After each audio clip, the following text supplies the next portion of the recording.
So if we could start off with your name and where you're from.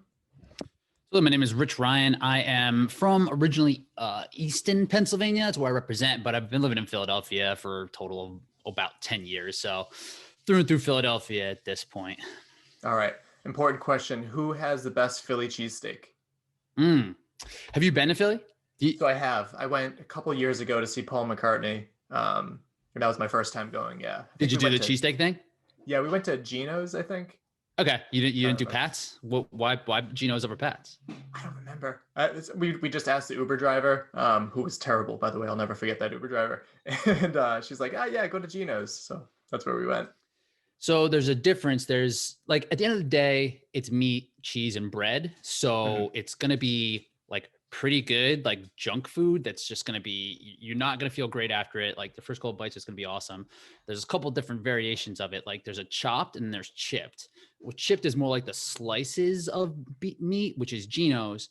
And if you go to Pat's, it's chopped. So it's like really finely chopped. So like there's two distinct variations with that. And then pretty much they're all good. So people like D'Alessandro's, people like Pat's and Gino's, those are more like the hot tourist spots. Tony Luke's is the same way. Jim's is like that. I usually take people to Jim's just because it's like an even representation of a cheesesteak. There's this place where I went to school at St. Joe's in West Philly that is called Larry's. So I gotta represent Larry's on this one. Yeah. All right, that's fair. We ask the important questions here, so. Yeah. We got that out of the way. So what got you into obstacle course racing? Let's start there. Yeah. So my story isn't very remarkable compared to most people, right? Like I came up as an endurance athlete. I was a runner through high school, through college, found the gym post-collegiately, still wanted to be competitive. But I liked the training that I was doing in the gym and doing strength stuff. And then I found CrossFit around 2011. So I started doing CrossFit then. And then I think OCR kind of came onto my radar right around that time, where I think the first OCR race I ever saw advertised was this race called the Men's Health Urban Athlon. Do you remember that thing? I have heard of that one. Yeah, that's way back. Yeah. That's way back. And I used to get Men's Health. I was really diving into health and fitness after college. And that's where I saw, I was like, oh my God, this is I've been kind of training for this on accident. I will kill everybody in this. but I never actually did it. Just started to do a career and never really quite got into it. But I knew at some point that obstacle course racing was something I would want to kind of dive into. And it was just a matter of the commitment to then. So I did my first OCR in 2013. It was the Citizens Bank down here in Philadelphia. Yep. And it went fine. I got ninth in the elite heat. I was in the second heat, missed Z-wall. It was before Z-wall. It was the flat. Just the flat one. Yeah. The flat wall. And I was like, this is so hard. And I took one step up and fell right off. Oh, I got to do burpees. I was like, what? I didn't even do anything. Yeah. And then I missed the spear, obviously. And then I actually didn't do my next one until 2016 because I hadn't been fully committed to running. I was kind of in that CrossFit space quite a bit and just wanted to do as much as I could there. But after that, and then I was hooked. I did the race in Vernon, got worked, got crushed. And I was like, I would like to figure this out.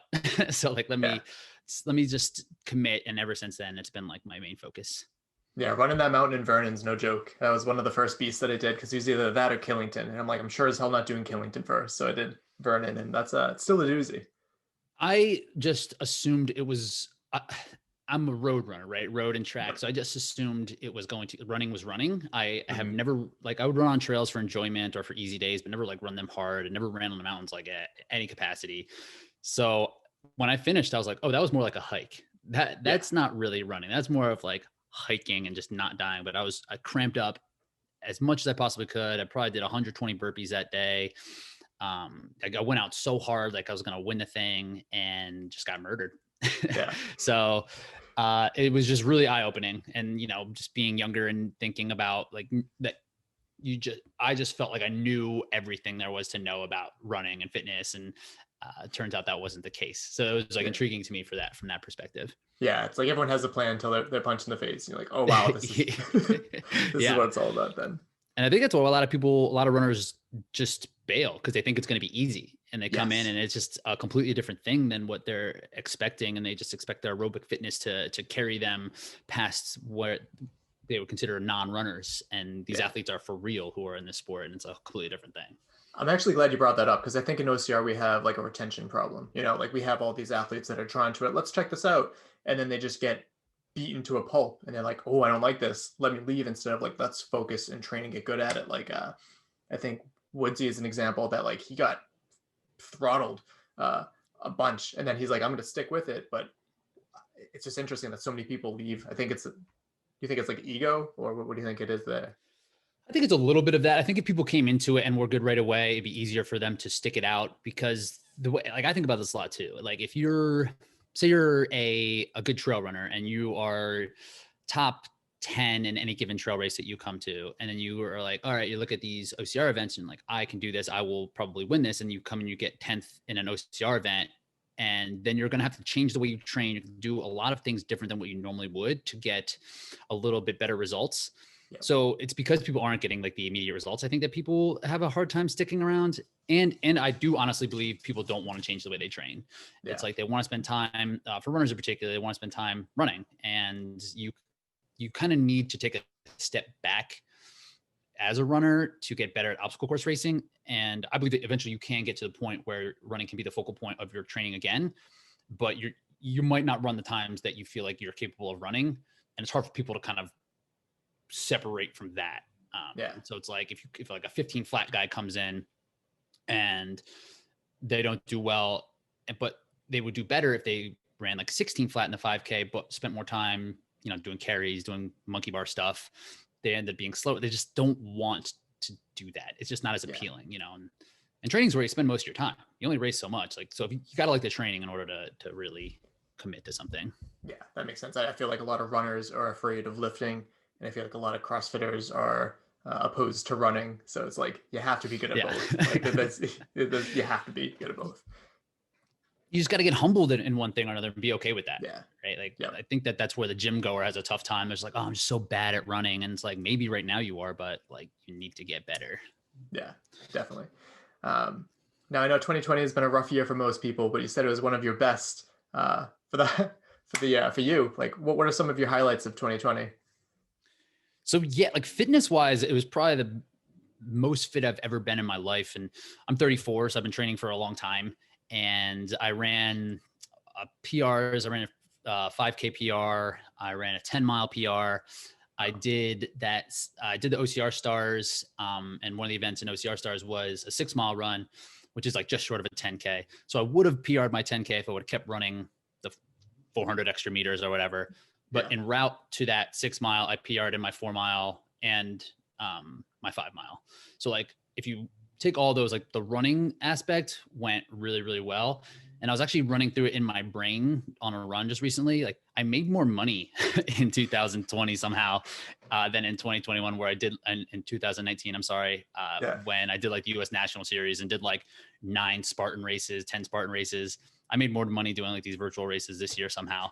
So it just really, it made things a lot more simple in terms of training without needing to worry about the races that were coming up and needing to shift directions and needing to feel ready and needing to bring your training way up and then have to drop it way down to try to do well in, say a race like Palmerton. And the next week was like a race like Utah. And then it's like 2 weeks of hard races. And then how are you supposed to train? And then for West Virginia, it just made things super simple. So there's huge blocks of training that I just wanted to see what could happen if, I jacked my mileage up, or if I, changed some things here or there, focus more on mobility and things of that nature. And it also made it simple because there wasn't necessarily obstacle course races. So I was just kind of running, like the gyms weren't even open. So I didn't really have much of an option. So I don't know how well that would have translated to the obstacle course race. Obstacle course. I would imagine it would have been better than not. Yeah. But yeah, it was just a matter of not getting frustrated and continuing to train and figuring out what I enjoy about training as opposed to training for a race. So I spent a lot of time thinking about like, why am I here doing it? And there weren't many negatives as opposed to, I wasn't like dragging myself out the door. Did you find something similar? Like how did training go for you? Yeah. So I'm not athletic, I would say. I just like to live a healthier lifestyle. I want to get in better shape and all that. So I'm a behavioral analyst. I work in kids' homes and I work Hmm. a crazy number of hours. And so I was doing everything virtually, and I just had so much free time. I could train consistently instead of, leaving for work at 7 in the morning, coming back 7 at night. I could train. I did 2 a days.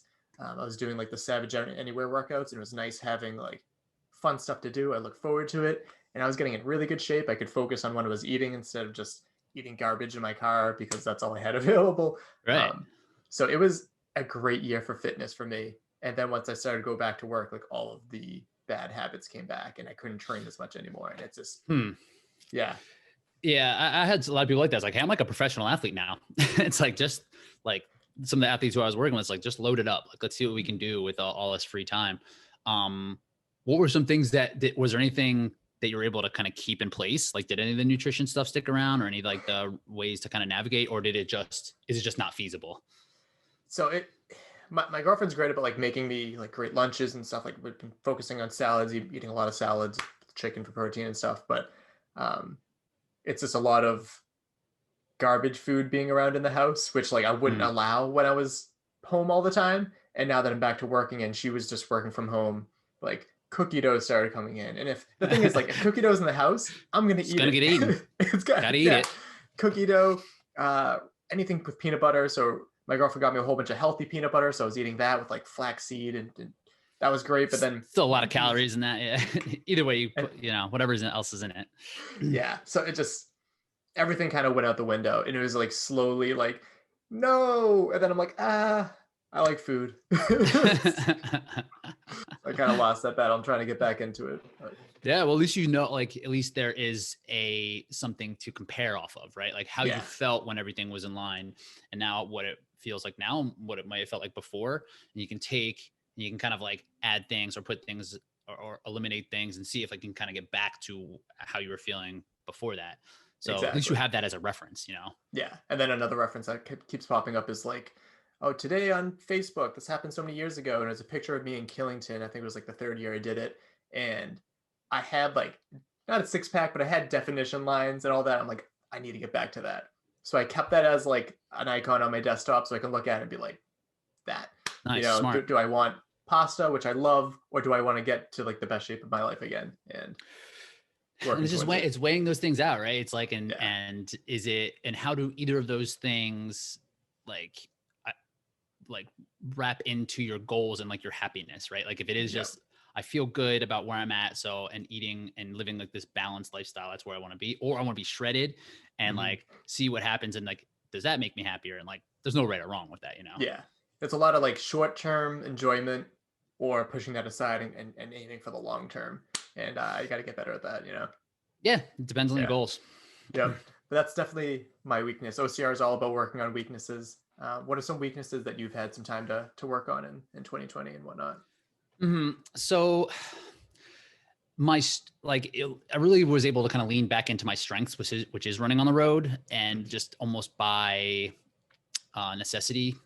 My weaknesses really are running on trails.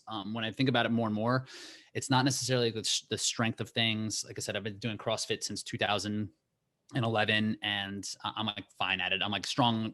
I'm not a strong CrossFitter, but I'm stronger than like a normal person going into a CrossFit gym.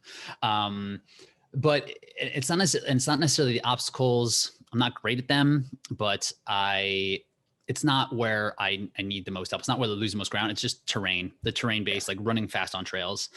So I live in the middle of Philadelphia, so I didn't have a car for years, and I was able to just get a car recently.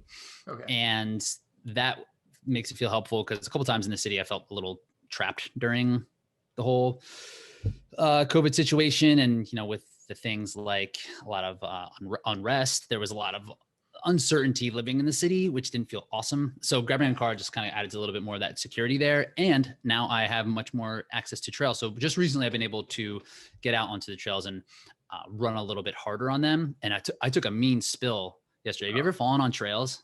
Oh yeah. Often.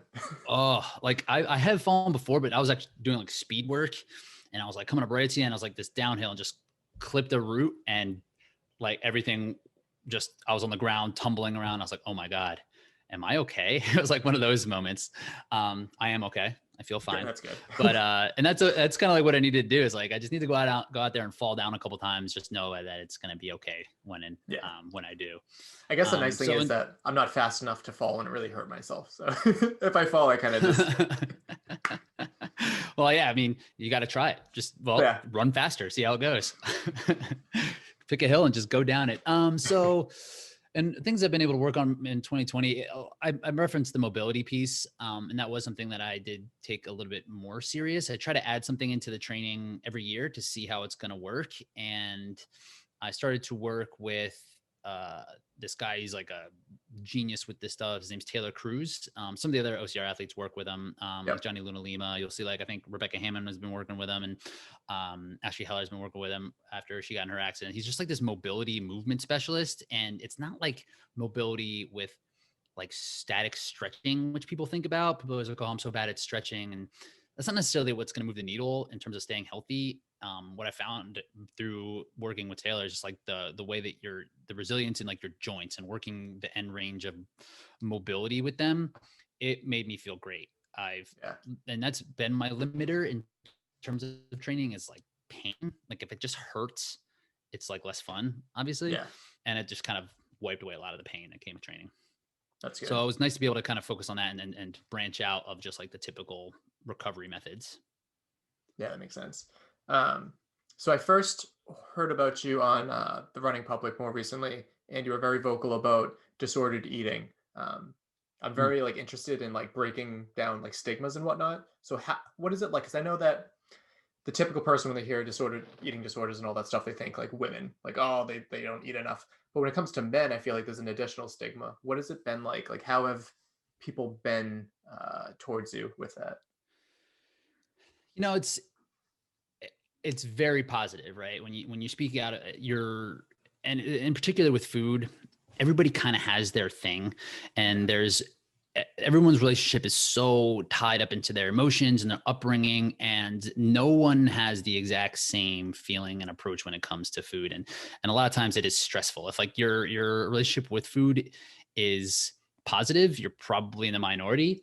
So a lot of times it is like reassuring to hear these things. And it's awesome to hear when women do speak up about it, because it's like insidious there. Like it's just with almost not accepted. It's almost expected in the culture, right? Like that a female runner, there's probably going to be someone, or if a runner or female is really lean, really thin, like there is probably some sort of expectation that there has been some sort of struggle with eating.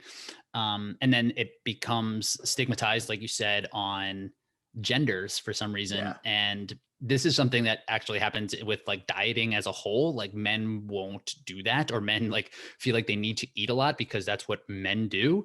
Yeah. And that's not the case, right? It's not nearly the case. And especially with an endurance athlete, and endurance athletics, the like weight ends up being something that's on top of mind for a lot of athletes. And I was no exception as a collegiate athlete, and I had my struggles, ups and downs, and I felt very alone in those moments. And I didn't feel like I did have anyone or any reference point for anybody to like figure out, or to base like as an example to what to do to get help, or like what it's even like. Yeah. So when I start talking about it, I do get a lot of people reaching out saying like, hey, thanks, I've had these issues as well. So it's a lot of people like opening up and confiding, and which is really cool. And it just shows that you're like, my situation wasn't unique, even though it felt that way at the time. You know, it's like, I need to deal with this. No one else really would know what this is like, because this isn't something that I should be going through. And other people like have reached out and had the same kind of thing. So it's been very positive as a whole. Good. It's one of those things that like, for every person that's vocal about it, there's just so many people that aren't vocal about it. So it's nice that, you know, as an OCR athlete, there's people that inherently like look up to you. And so when they hear that, they're like, oh, this is a problem. Like, he's not complaining about nothing. There's other people. And I feel like there was a lot of more recently towards the end of 2020, like a lot of athletes were speaking up more about it. You have people like Rhea Colby, who was very, very public recently, talking about how like, you know, this pressure was wearing down on her. And Amelia Boone was like a big example, a while ago. And it's just crazy because I never realized how uh, common it was, especially in sports. But you think about it, like, of course it is, especially in college, as you talked about, like on the running public, about like everybody's like, you have to get down to your racing weight, and it's coaches that don't know how to handle it well. I'm sure make it worse, right? Yeah. Yeah. And like for guys, I mean, they're much, I think a lot of the collegiate coaches are not very gentle with their athletes in either gender. So I think Hmm. it really is polarizing for the women because they also have like the social pressure of Yeah, like they that have to look this is way. Yeah, that has just been fed to them since they've been able to understand words, yeah, and men kind of come up with a little bit different, and I kind of and for me it was like very much performance based. So hmm, it was like I didn't feel good if I didn't perform well, and I wasn't performing well because I felt like I weighed too much, and then so everything turned into okay, I need to weigh less to feel good. And I think a lot of this acceptance and this openness that people are now starting to talk about, like the eating disorders, is also kind of linked to how people are much more open about speaking of about mental health. Because yes, it's yeah, very much linked that way. Because this is kind of like a physical issue that people have, and something that they're like literally need to put in, or like what's happening when they put in food, or what happens after they take food. But really, it seems to boil down to like why you're doing it and how it's making you feel. yeah. And I think because that's another thing that's much more vocal, right? People speaking out about anxiety and depression and how it affects their lives. And it's a real thing. And that's also something that people that by the masses have to handle. And it's great to hear about. So I think speaking about the disordered eating is very much tied to the mental health side of things as well. Yeah, I couldn't agree more. Now let's get to your podcast. So reinforced running. I always say this: there's so many people that do OCR, but very few people that start up a podcast. When did you start it, and why? I think it's been going for about a year and a half. About a year and a half now.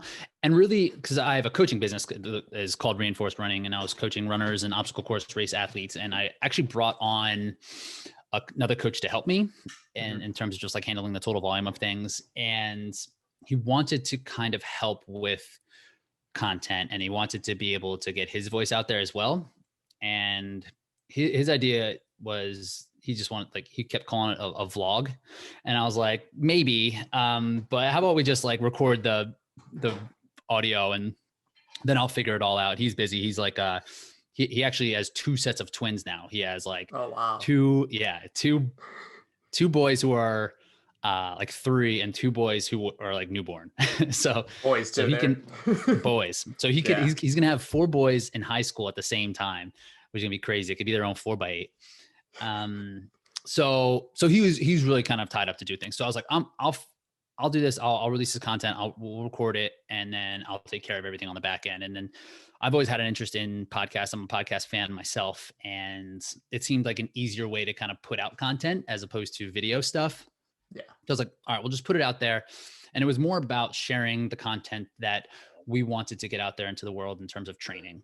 yeah, And it wasn't necessarily like, okay, we're going to make it an OCR spin or a running spin. It's like, let's just talk about different topics. And as things kind of built and progressed, his life got busier, more hectic, and it made it hard to uh, just to plan things when it's easier yeah. to plan. Like you and I, it's like, you and I, are we free at this time on this day? It's like, yes, done. And then when a That's third it. person comes in, it's Yeah, like a whole different thing. And he wasn't necessarily um, enthused about doing it. He didn't have too much of a passion for it, but it yeah. just kind of set me off on this trajectory. So I was like, all right, well, cool. I'll keep this thing going.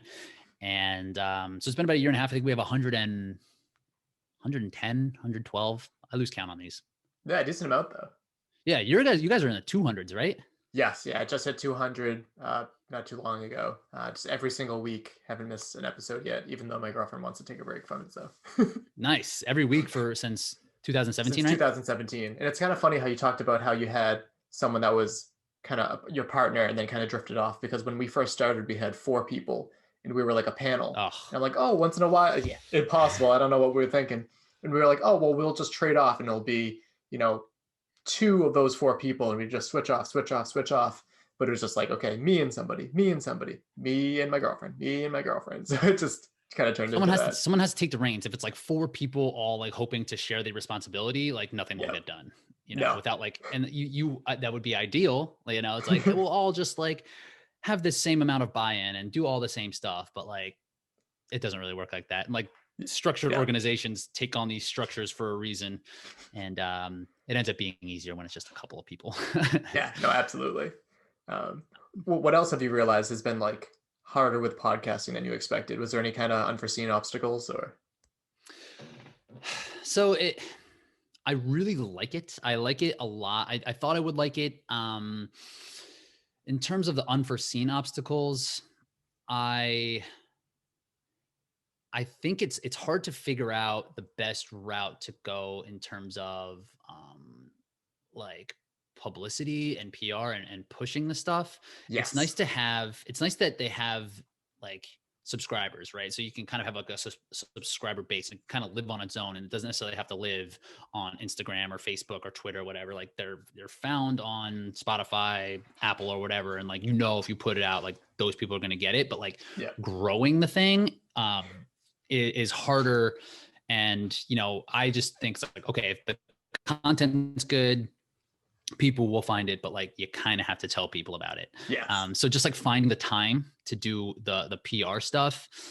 I don't know if it's unforeseen, but it's something that I don't like to do. It's something that is just like difficult in terms of bandwidth.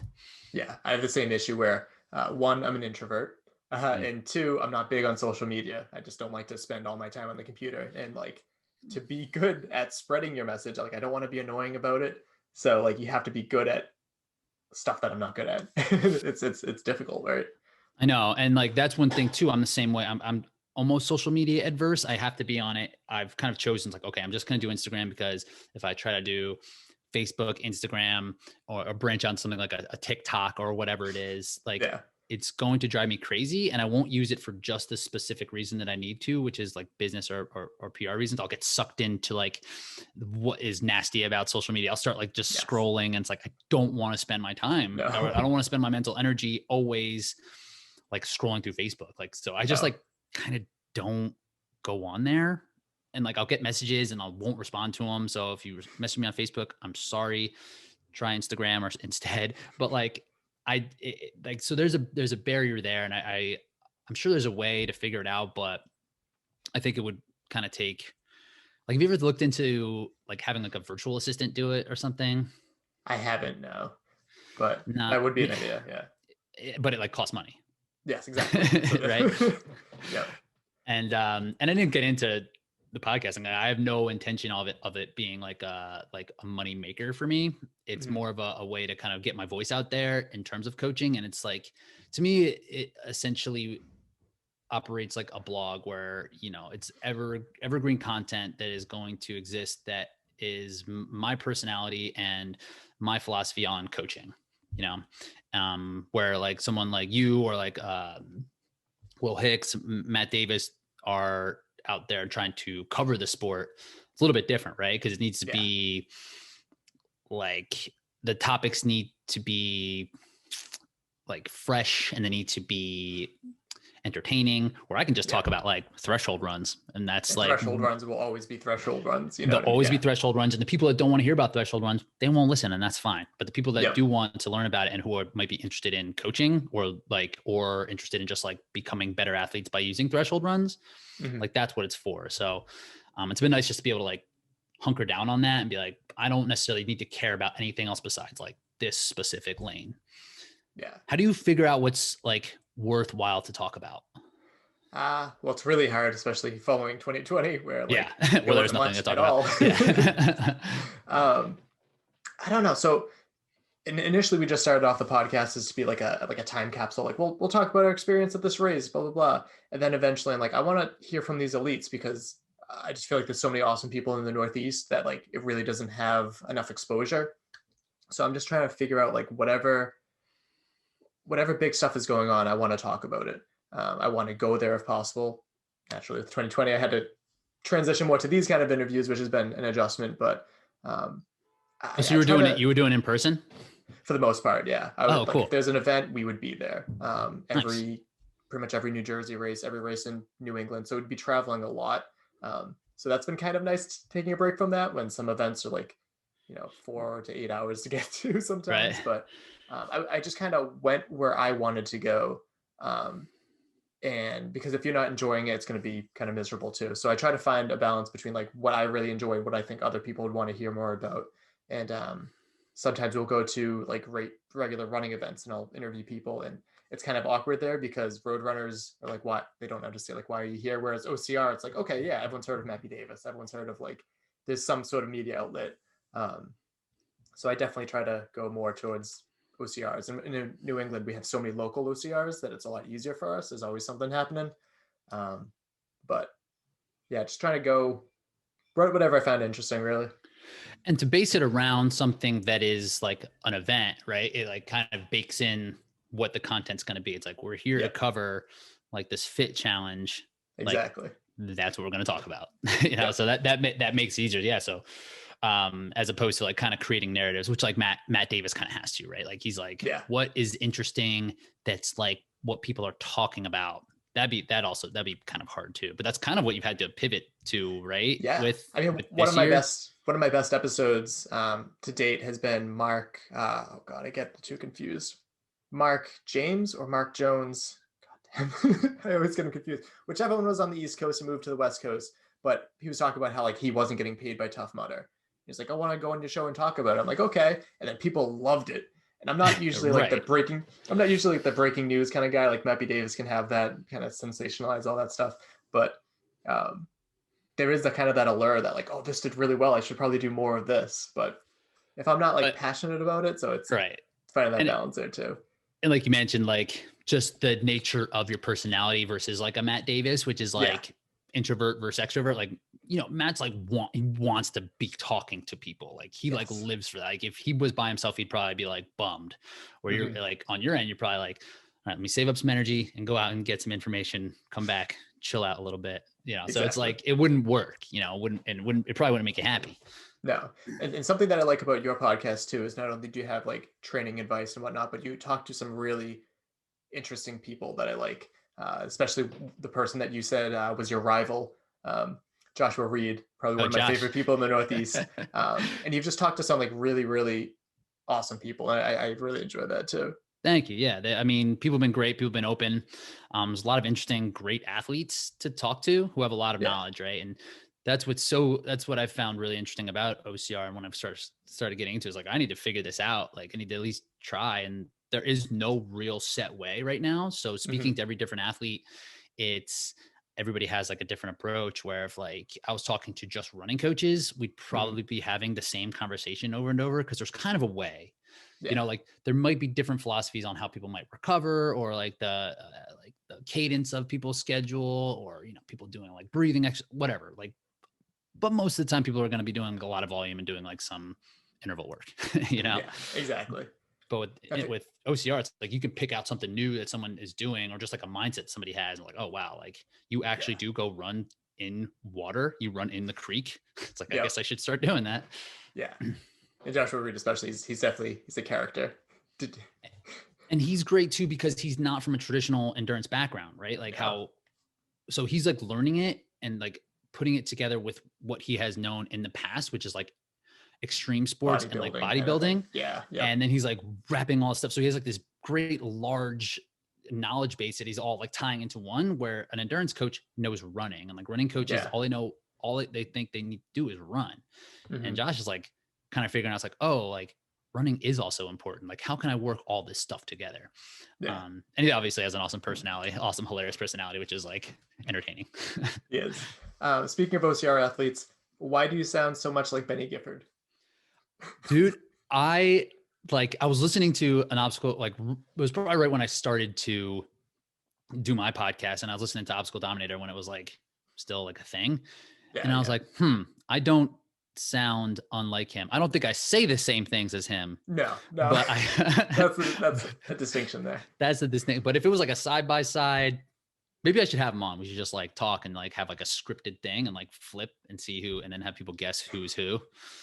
have That him would do be like the pretty funny. intro. Because when I went back through your backlog and I listened to like the people that I was most interested in, and I think it was Matt Kempson, and like that was one of the first things he said. He's like, "Dude, you sound like Benny Gifford."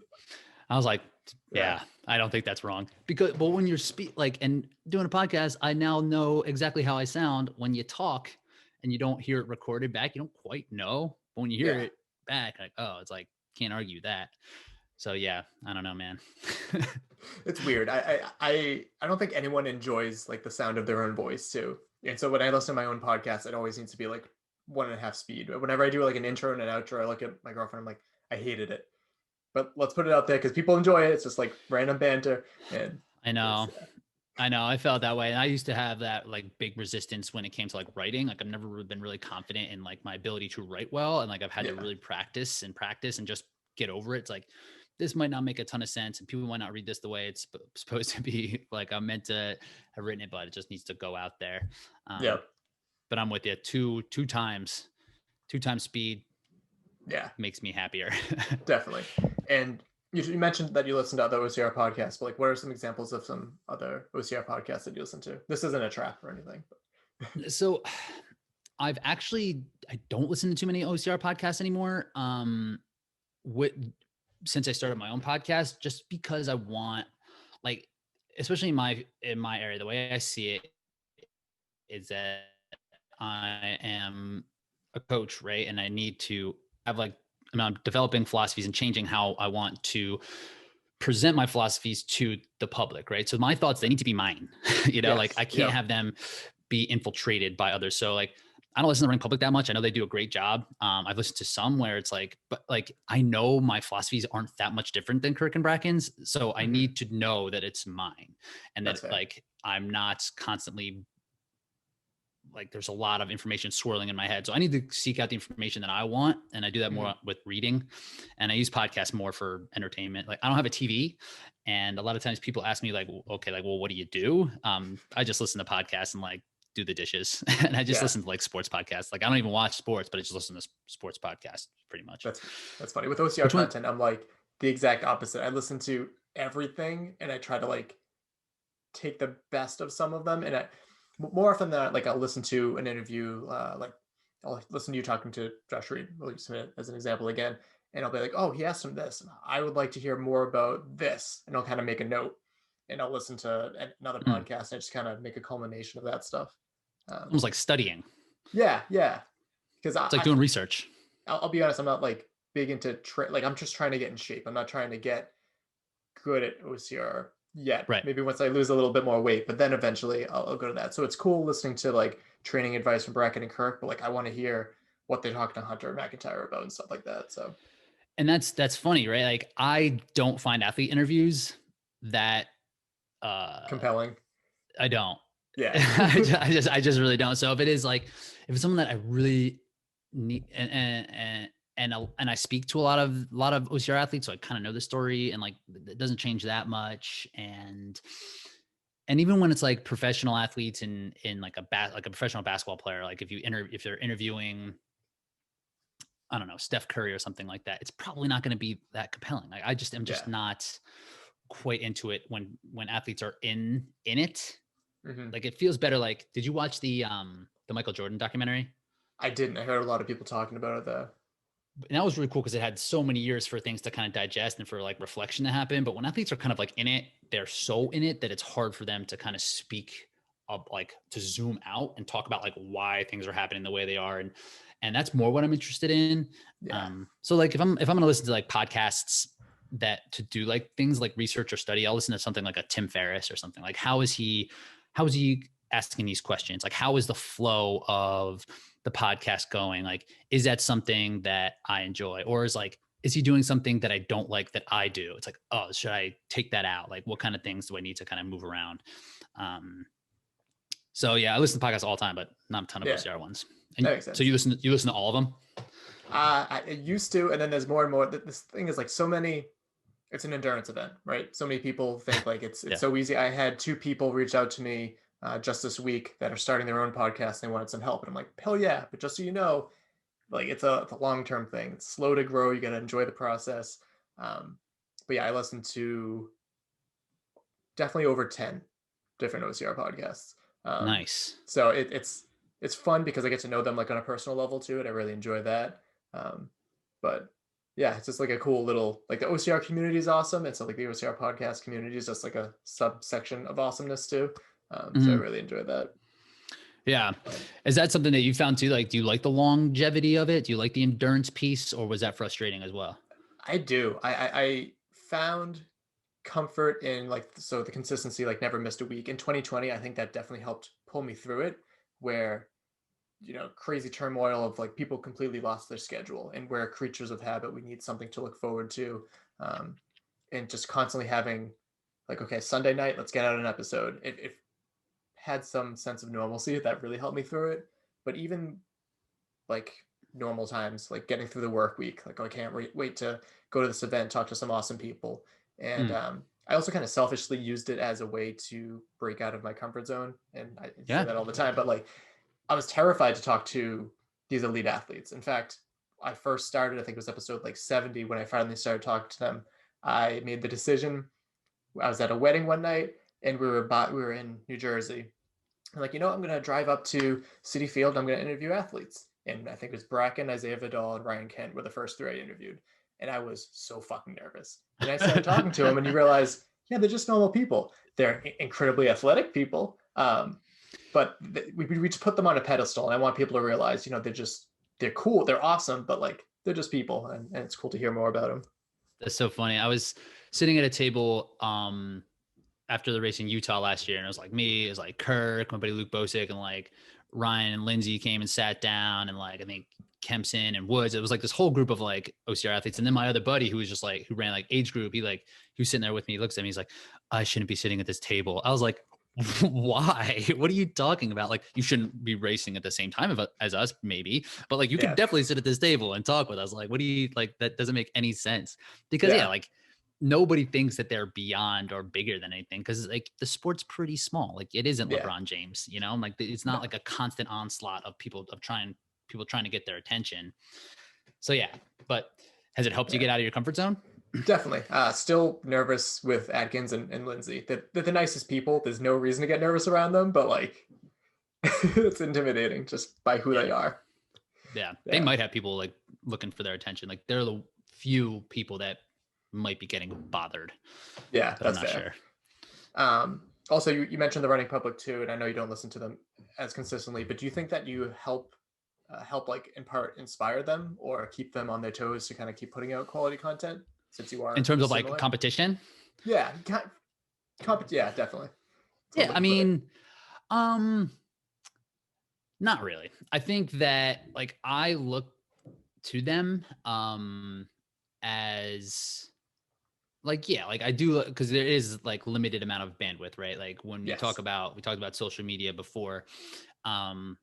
And did you watch that social media documentary that was on Netflix? No, it's on my like to watch list. I haven't Oh, checked that out yet, yeah. but I heard it was good. If you're not in social media now, you will definitely not be into it after that.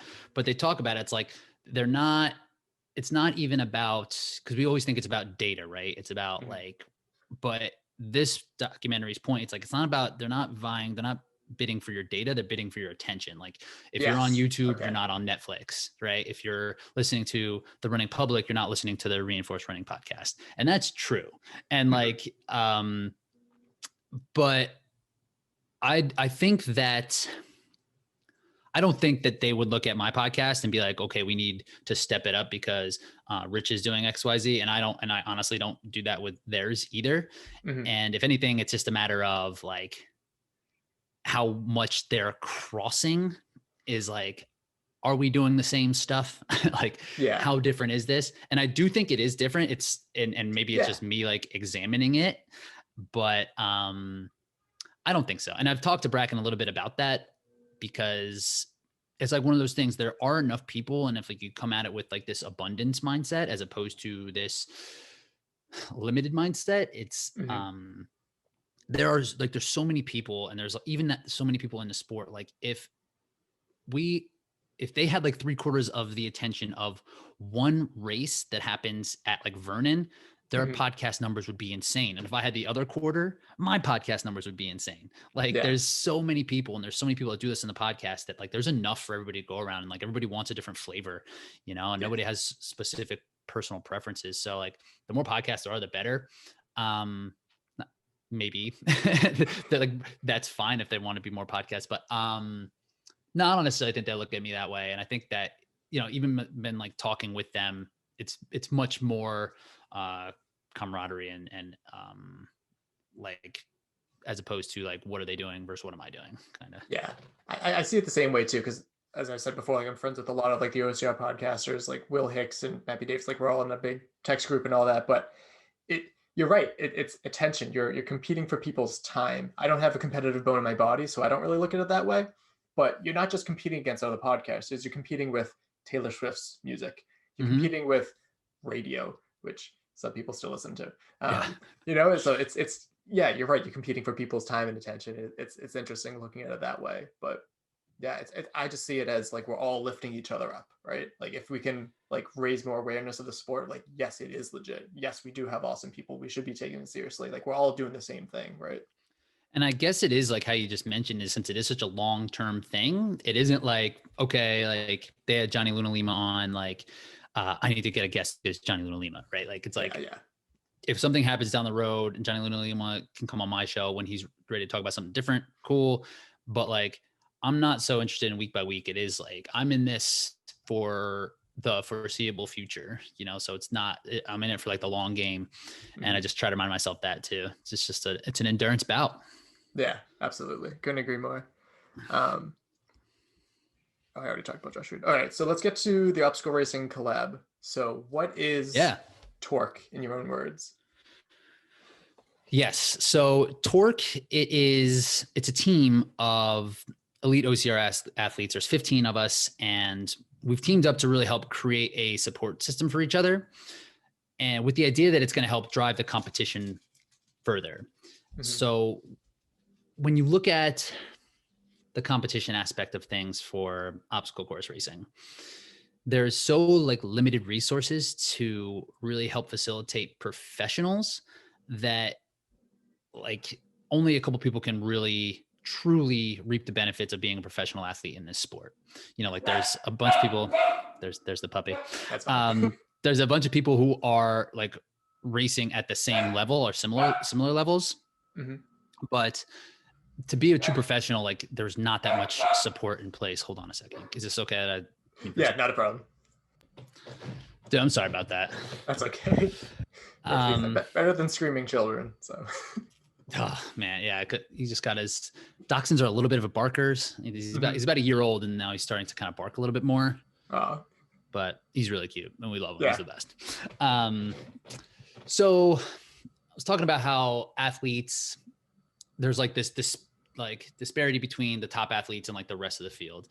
And the Torque is kind of built a team built up of the rest of the field, and like teaming together, it's a way to kind of give support that we might not get on our own or from the companies or from sponsorships to help us get better results.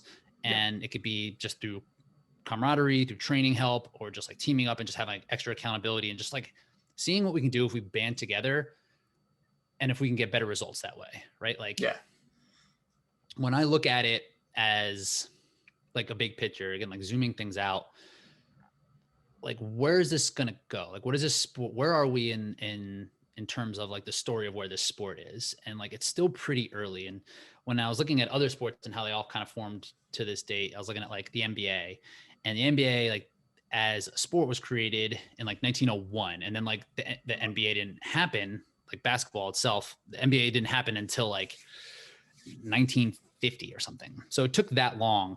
And so we're still kind of in the infancy, and we're still kind of figuring out like how this is going to be in terms of a professional aspect, and if it's going to have staying power as a professional endeavor, which I'm sure basketball didn't have when it first came out.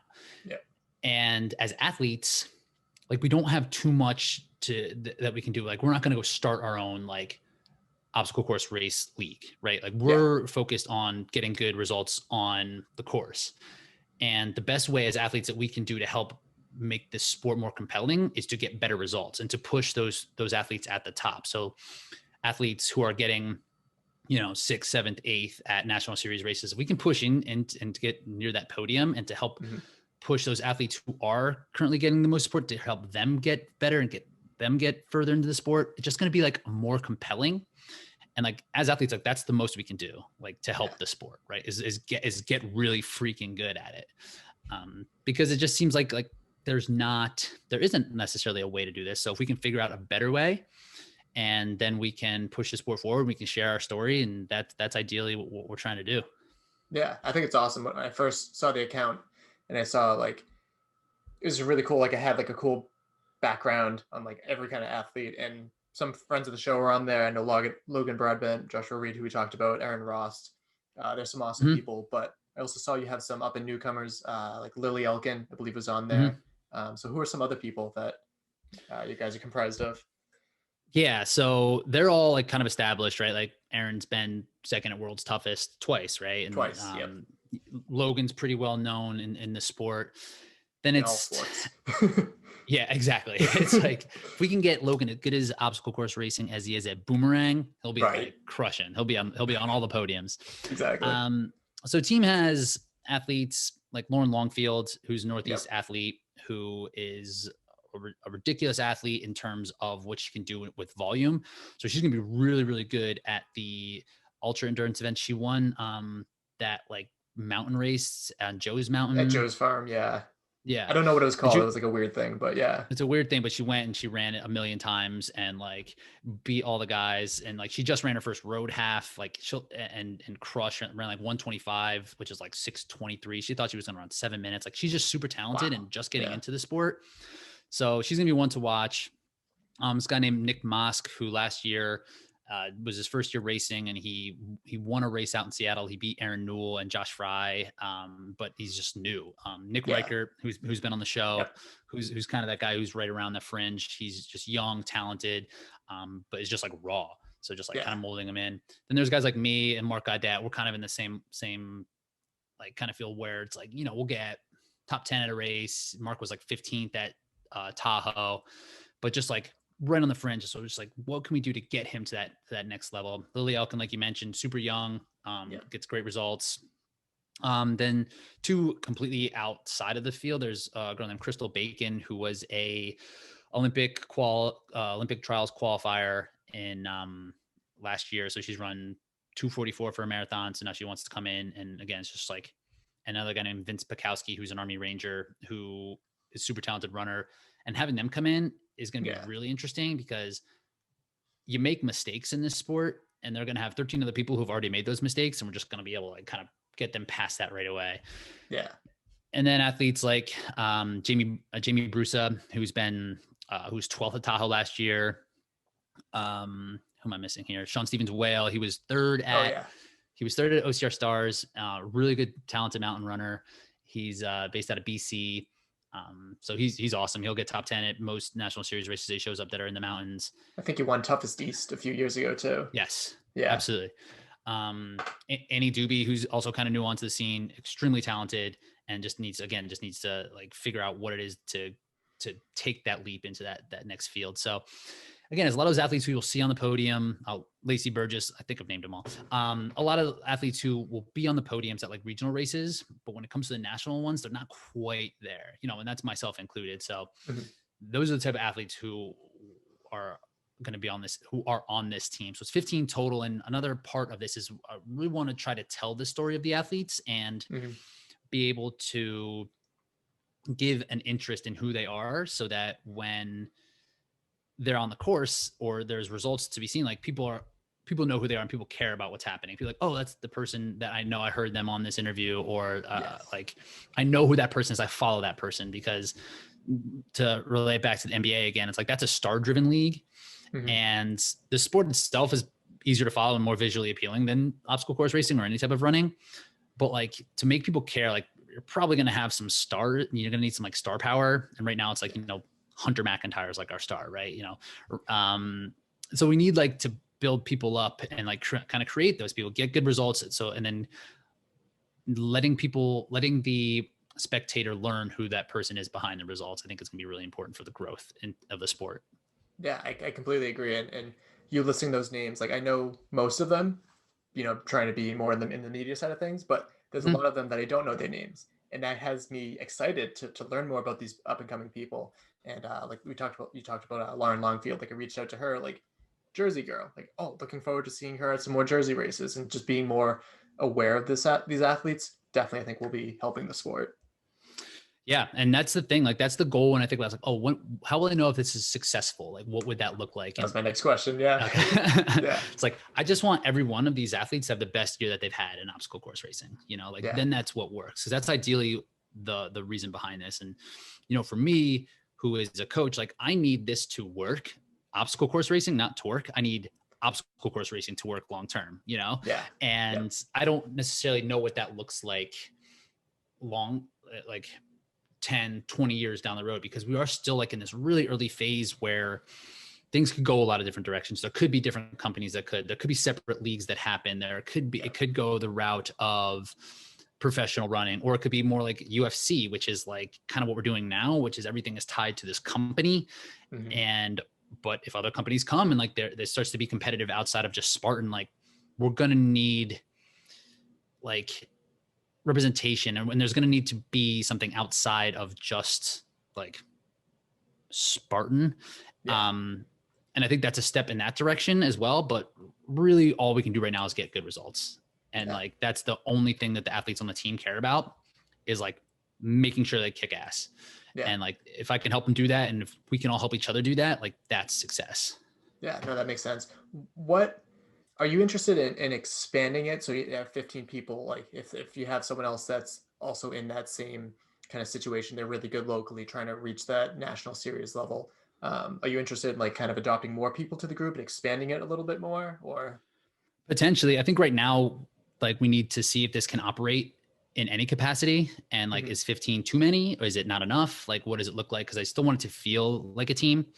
And it's still so early right now that it's hard to know how that's going to play out in terms of building the relationships amongst each other, because I mean that's a huge part of being on a team and having that camaraderie. We're all like tied together in Slack, right? Like we can Yeah, talk when we want to, but like it's like the world right now is so remote. But when the races start happening and like we're able to kind of see each other and root for each other and have people that we're looking forward to seeing and meeting, whereas like this local running club here in Philadelphia, there's like, it's like the elite running club here, but there's like 100 members, so like anybody might be in it. Like you don't really know. And it's just more to like wear the jersey, I guess. hmm So I'm not necessarily interested in that. But maybe like after a year or so, like if it's working and if we think that there's value, then like, yeah, for sure. yeah, it makes sense because there's almost like a ratio strain when it comes to like having a team. A team is 15 people. Okay, how about 30 people? How about 300 people? If you don't know everybody, is it still a team? Because I know here in the New England, we had the New England Spartans, which were huge for a while. They had hundreds and hundreds and hundreds of people, and they called themselves a team, and they were great for what they did. But it was just kind of weird because it kind of watered down the idea of a team. And so I think it's slow expansion is probably the way to go, similar to you know creating OCR Right. events, right? And like, yeah, like that's like a Facebook group then, Yeah, when it's yeah, that big. And it's, we are all on the elite side of racing. Like we all race elite, hmm but I don't necessarily like, so there does need to be some sort of barrier for who will be in it. There might have to be some sort of standardization for what people need to meet to be here, just to keep it so everyone's kind of on that same field. hmm Um, what do you think is an appropriate number for something like the Spartans? Like yeah. how many is like for a team like that, you think? They had, I want to say that they definitely had more than 1,000 people, Oh, and it was great because the thing is like they would just go around, and I was very because so back in 2012 I kind of started this my own team just and stuff in running. I didn't think much of it, and we just like 12 or so people, and just kind of got together and did events all the time, and I kind of looked up to them, and I'm like, oh, I'm so jealous of them, and then I realized like there's inner turmoil, there's too many people, like no one really knows each other, so I don't know. I just I think a team is as long as you have enough people that are still going towards the same goal hmm. and are able to have that communication easily. I think that's a team. So I don't really know so much if I have a number. as so much, as long as it's the team's intended purpose is still functional, you know? Yeah. Yeah. Right. And like, then you have to have a clear direction as what you want to accomplish. Like if a team's getting into 1,000 people, then like, what is it? What is the purpose? Is Yeah. it just growth? Is it just like having a network, like a network of 1,000? That's like, it might as well be nobody. Like it's too Yeah. big. Like you can't even like, do you feel comfortable even reaching out? That's still strangers, Yeah. you Yeah. know? It's what they kind of did is they just kind of went to event into event. In early days in Spartans, like if you had the biggest team, like you'd get your own tent. Oh, So they would right. like win everywhere they went to. It's like that. I guess that was part of their goal too. But yeah. Yeah. Yeah. And with the smaller team, right, it's like, it's been much easier. Like everyone who I spoke to has been like, yes, that sounds exactly like something I want to do. And I was blown away, like, cause it was my idea and like, it's my brainchild kind of. And I was like, this is something I want. Mm-hmm. Let me see if there's other people who want that. So I first reached out to guys like Josh, Nick, and Mark, who are like my friends. And I was like, does this sound like something that's cool? Something that's like viable? And they're like, yeah, man, like we would be on board with that.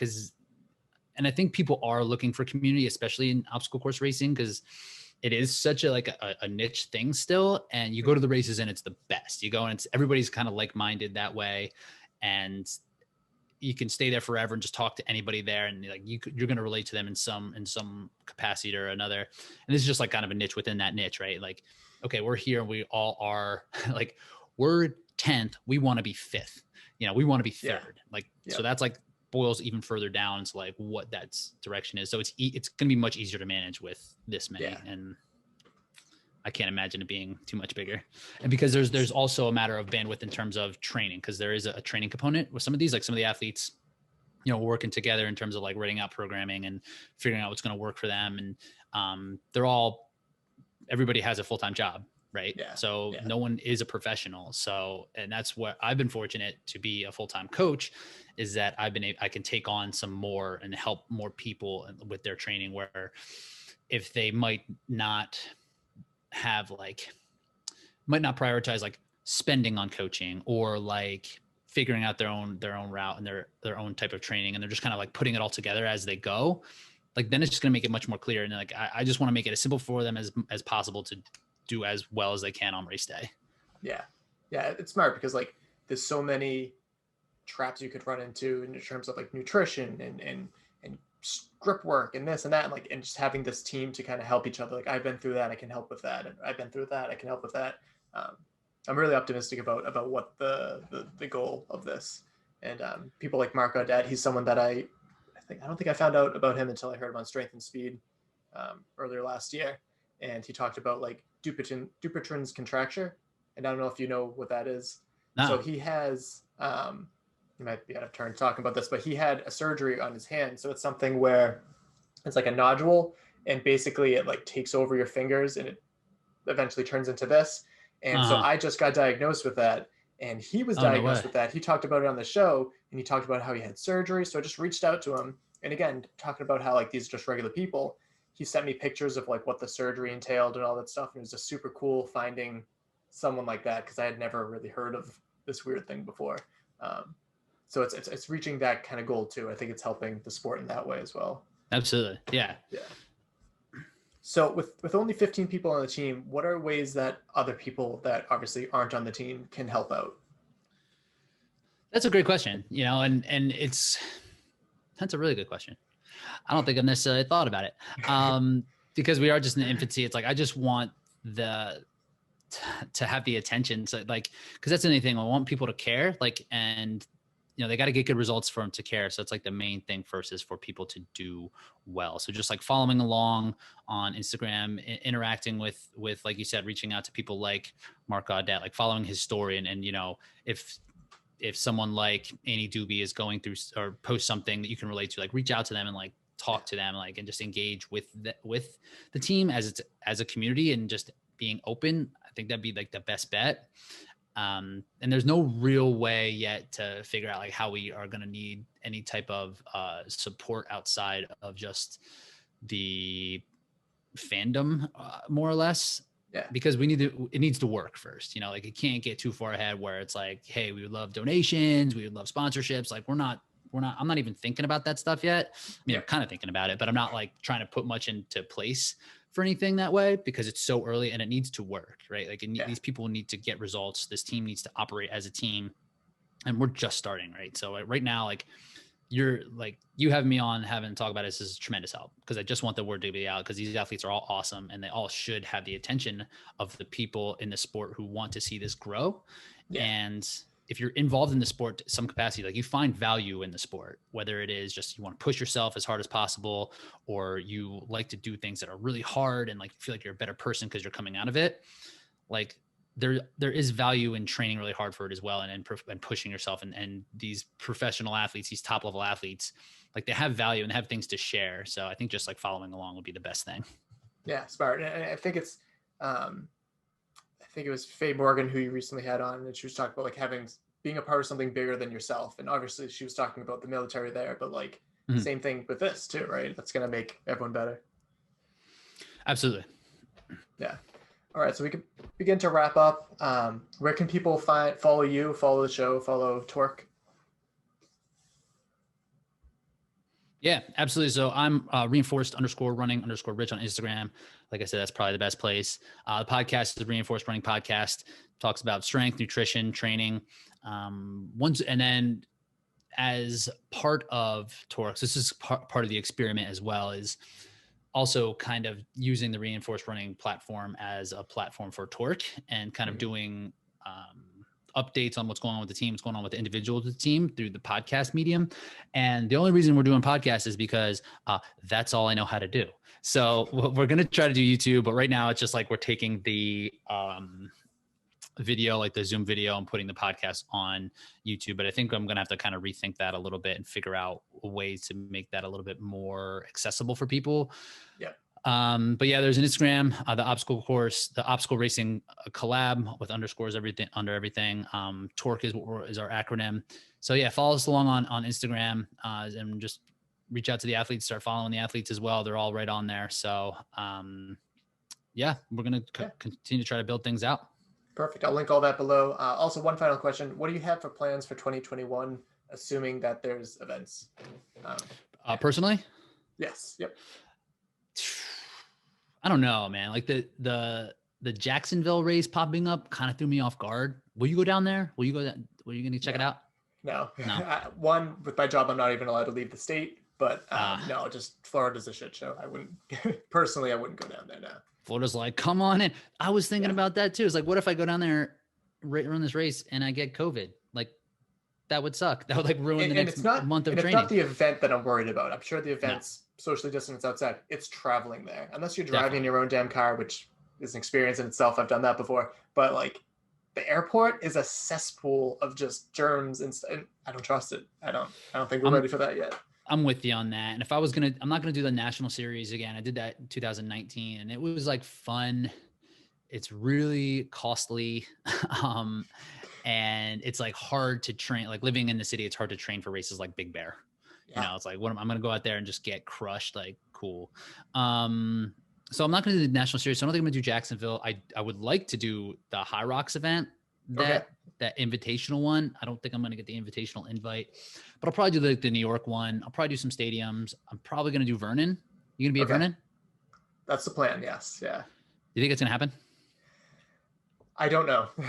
It's too early to tell, but it's nice because my girlfriend's from New Jersey. So she has like family that's like a half hour from the event. So we always stay there. So it's one of my favorite events to cover, unless it's freezing cold like that super not too long ago. The November one? Oh my God. Yeah, that was Rhea got pulled off the course. Crazy. Matt Rock too. And Matt Rock's a hardcore badass. And he didn't finish that race. No. Where in New Jersey is she from? Pequannock.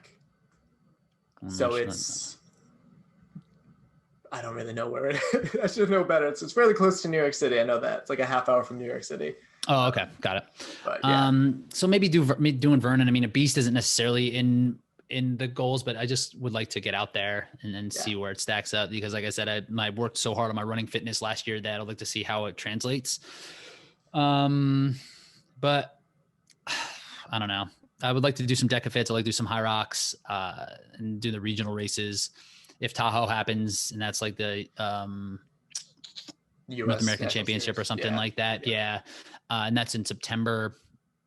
That would be something I would be willing to kind of train for and for the back half of the year. But the first half, I'm just going to see whatever is going on.